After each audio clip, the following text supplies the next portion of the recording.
Bonjour, nous sommes le mardi 31 janvier 2017. Très heureuse de vous retrouver sur 8 Mont-Blanc. C'est l'heure de votre journal. Voici les titres.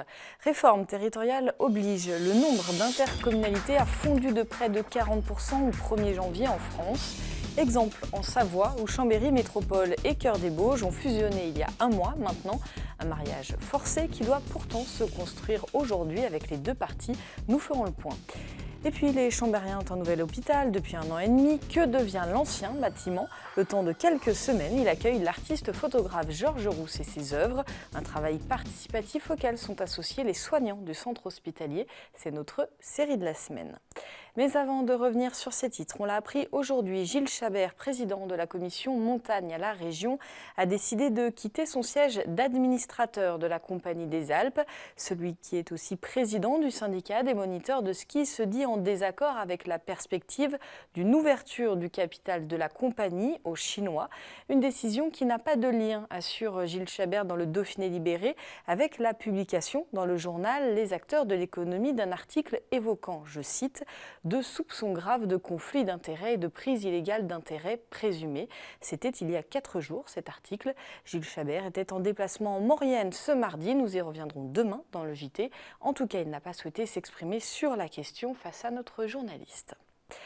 La réforme territoriale a bousculé le paysage de nos collectivités. Des dizaines de communes ont fusionné, des intercommunalités aussi.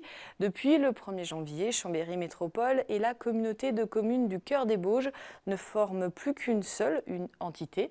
De nombreuses communes concernées s'étaient opposées à ce rapprochement. En vain, Camille Rivollet et Sébastien Germain sont allés sur place pour voir comment ils s'organisent malgré tout. Chambéry Métropole Cœur des Bauges, derrière ce nom plein de consensus se cache en réalité une fusion née dans la douleur. Comme partout en France, les regroupements des communes sont effectifs depuis le 1er janvier 2017. En Savoie, celui de Chambéry Métropole et Cœur des Bauges ne fait pas l'unanimité. La loi, théoriquement, c'est pour vous faciliter les choses dans ce pays. Et bien là, c'est tout le contraire. Il faut être malin pour arriver à passer entre les gouttes. Est-ce bien respectueux de la démocratie locale? C'est ce que j'ai appelé la fusion avec les Bauges, une imposture démocratique. Ça se fait dans la loi, mais c'est absolument irrespectueux de la volonté des citoyens.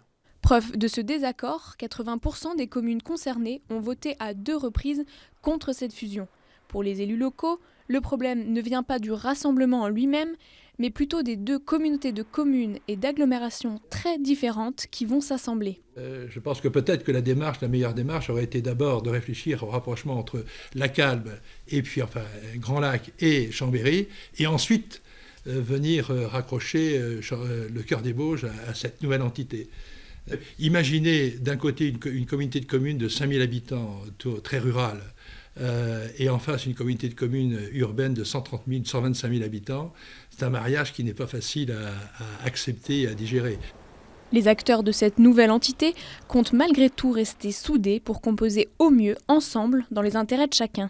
Pour l'instant, donc, les premiers éléments qu'on a, les premières réunions qu'on a faites montrent bien que les élus de Chambéry sont très attentifs à ne pas léser les Bauges, à prendre en compte notre territoire.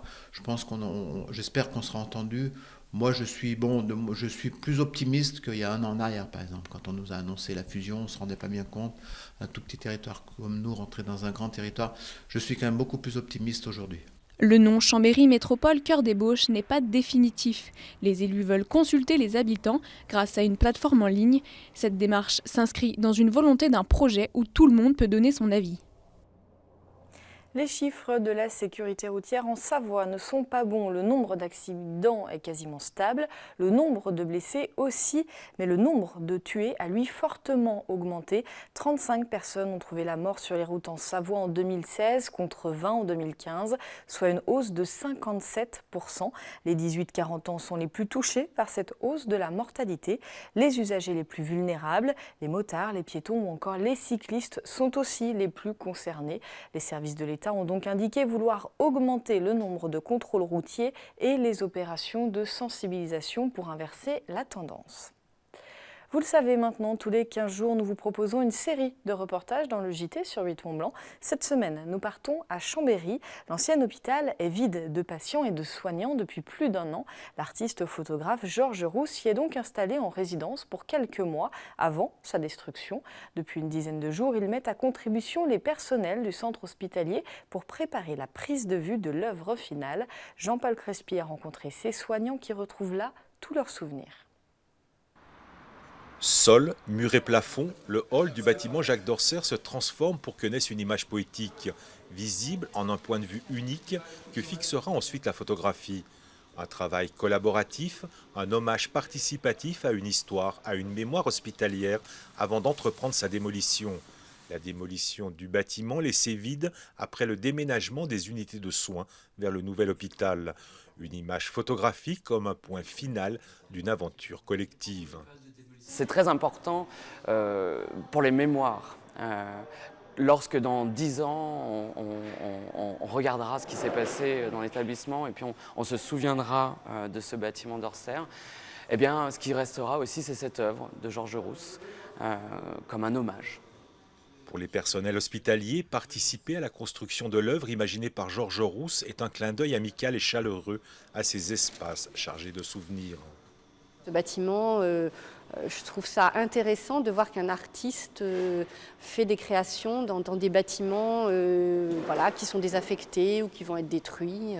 Et on a aussi une vision de l'espace qui est différente. Par exemple, je crois qu'au fond ici, on ne voit plus les ascenseurs et j'aurais pas été capable de vous dire quelle était la profondeur.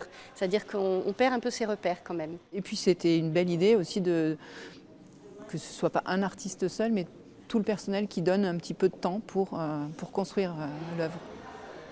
C'est coloré, c'est original, ça n'a plus rien à voir avec le bâtiment où je travaillais. Donc on part dans l'imaginaire, on part de quelque chose qui était concret, qui était fonctionnel, à quelque chose d'imaginaire. C'est ça qui est intéressant. On a dit adieu à l'hôpital et on passe dans l'art. Et on y met ce qu'on veut, comme imaginaire. Dans quelques mois, le bâtiment Jacques d'Orsay sera détruit et avec lui, une page de l'histoire hospitalière de Chambéry sera définitivement tournée. Subsistera alors une photographie, une œuvre artistique imaginée par Georges Rousse, un ultime hommage à la vie de cette cité. Et demain, pour le 2e épisode de cette série, nous verrons que les élèves de la Cité des Arts sont aux côtés des soignants pour ce projet artistique et participatif. Sachez par ailleurs que l'œuvre sera accessible au public à partir de mi-février. Et on reste dans le domaine artistique. Placer la culture sur le devant de la scène est une ambition affichée par le département de la Savoie depuis plusieurs années déjà.